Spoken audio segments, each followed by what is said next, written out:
बात बताते हैं। कौन कौन? एक बार एक पतिव्रता स्त्री अपने पति को कंधे पे रख के ले जा रही थी। तो उसका पति बिल्कुल दुबला और पतला था। क्यों था? क्योंकि उसके शरीर में कौन था? रोग बीमारी। एक संत रास्ते में कमंडल लिए बैठे थे, वहां भजन कर रहे थे। धोखे से पतिव्रता स्त्री का पैर कमंडल में लग गया, और जब कमंडल में लगा तो वो कमंडल के छींटा संत के चेहरे पे गिर गए और लग गए। जब लगे तो एकदम से वो जगे।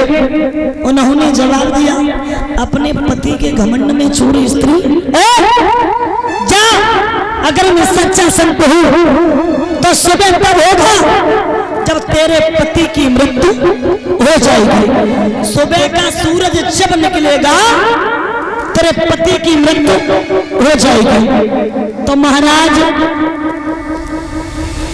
वो बहुत बड़ी पतिव्रता थी, ये सच्चे संत थे, वो पतिव्रता थी। उसने जवाब दिया, अगर आप सच्चे संत हो तो मैं सच्ची पतिव्रता अगर हूं तो अगर सूरज में औकात है तो निकल के दिखा दे। अब देखिए मेरे प्यारे श्रोता बंधु, एक दिन नहीं, 2 दिन नहीं, 10-15 दिन हो गए, सूरज नहीं निकला। ये कहते हैं पतिव्रता है। सूरज नहीं निकला। अब महाराज जब सूरज नहीं निकला है, बड़े बड़े विद्वान आए, सूरज निकल क्यों नहीं रहा है? एक बहुत बड़े विद्वान थे, उन्होंने कहा कि अगर कोई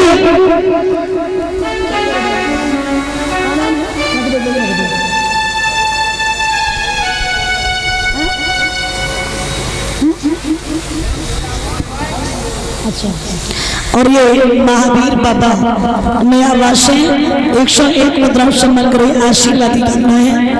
लड़का बहु खूब सेवा करे और अब लगभग 10 साल ढकौना होवे, ऐसे ही बने रहे। जो यहाँ हमारा सम्मान किया, ये आशीर्वाद करना है। बोल भगवान की। महाराज गौर करना, जब कहा कि कोई पतिव्रता स्त्री कच्चे धागा को और कच्चे घड़ा से बांधे और कुआं से जल निकाले तो इसके पति का रोग भी ठीक हो जाएगा, सूरज भी निकला। अब सोचने वाली बात, कच्चा धागा और कच्चा घड़ा, उसमें भी पानी भरो तो पति के ऊपर डालो। बताओ, हर जगह पत्र गए। एक पत्र राजा दशरथ की 3 रानियों के लिए गया तो कौशल्या हाथ जोड़ के बोली, हे महाराज, आपकी आज्ञा पाऊं, क्या मैं जा सकती हूँ? उनके राज्य की जो मेहतर थी वो कहने लगी, हे महारानी, अगर जिस राज्य की मेहतर ऐसे काम कर सके, उस राज्य की रानी को जाने की कोई जरूरत नहीं है। ठीक है बोली, जाओ। और जैसे ही पहुंची, कच्चे धागा को कच्चे घड़ा से बांधा, जल निकाला, पति के ऊपर डाला, रोग ठीक हो गया, सूरज भी निकल आया।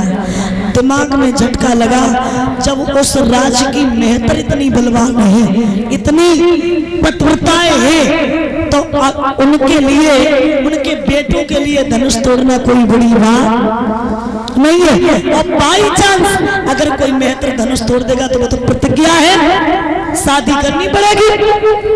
याद रखना, एक प्रमाण ये मिला कि महाराज जनक के खुद शरीर में रोग था, तब पतिव्रताओं के लिए पत्र गए। तो उस समय अयोध्या की मेहतरानी जो थी उसने जलवाला। और एक विद्वान ने ये और लिखा है कि एक जात की मेहतर उसे लोग कहते मेहतरानी, पीछे रानी लगाते ना, कैसे बुलाते मेहतरानी, ये कहते ना।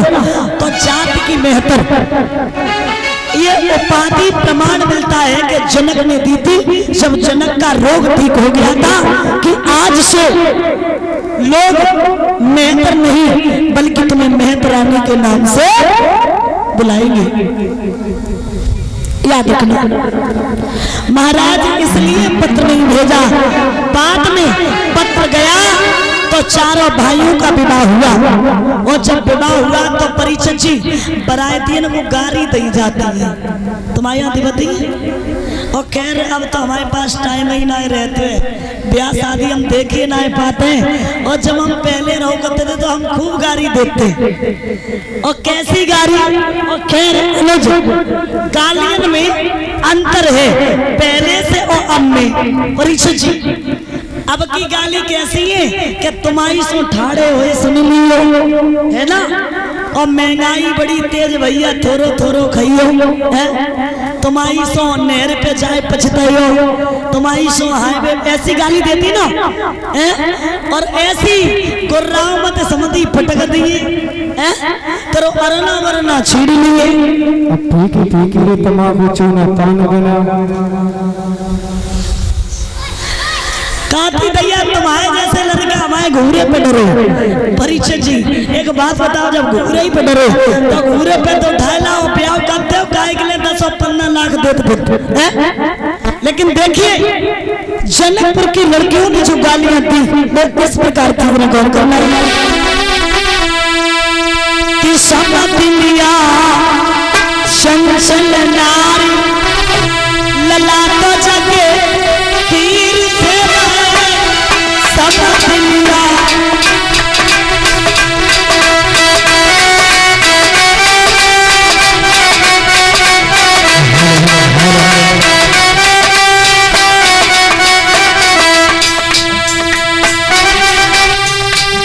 समधिया चंचल नारी ललाट जगे तीर से भये समधिया चंचल नारी।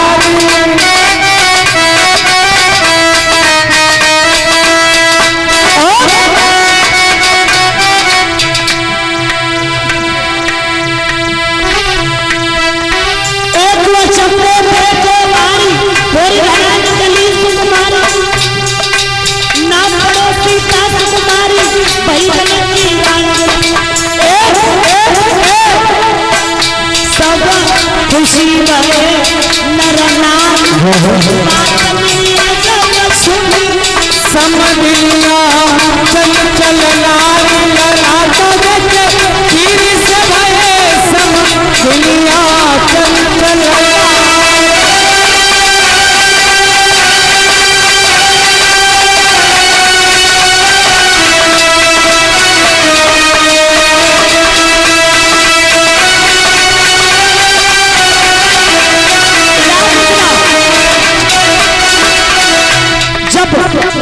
जनकपुर की लड़कियों ने गालियां दी तो उसी समय लक्ष्मण बोले हमऊ का उसे कम ना हमऊ दे ले दो, एक को चंबो दे दो भारी और फोरी घड़ा निकली सुकुमारी और नाम पड़ो सीता सुकुमारी भई जनक की राज दुलारी। सब खुशी भये मेरे नारे बात में अजब सुनी।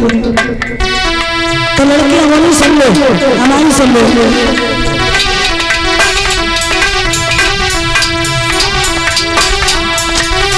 क्षमा दुनिया चंचल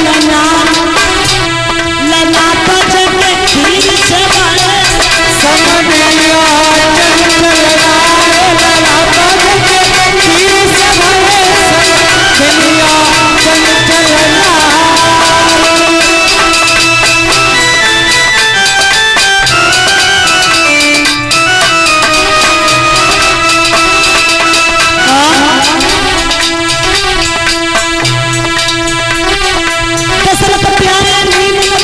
कौशल्या के प्राण प्यारे सीता के जल पालन घरे की मान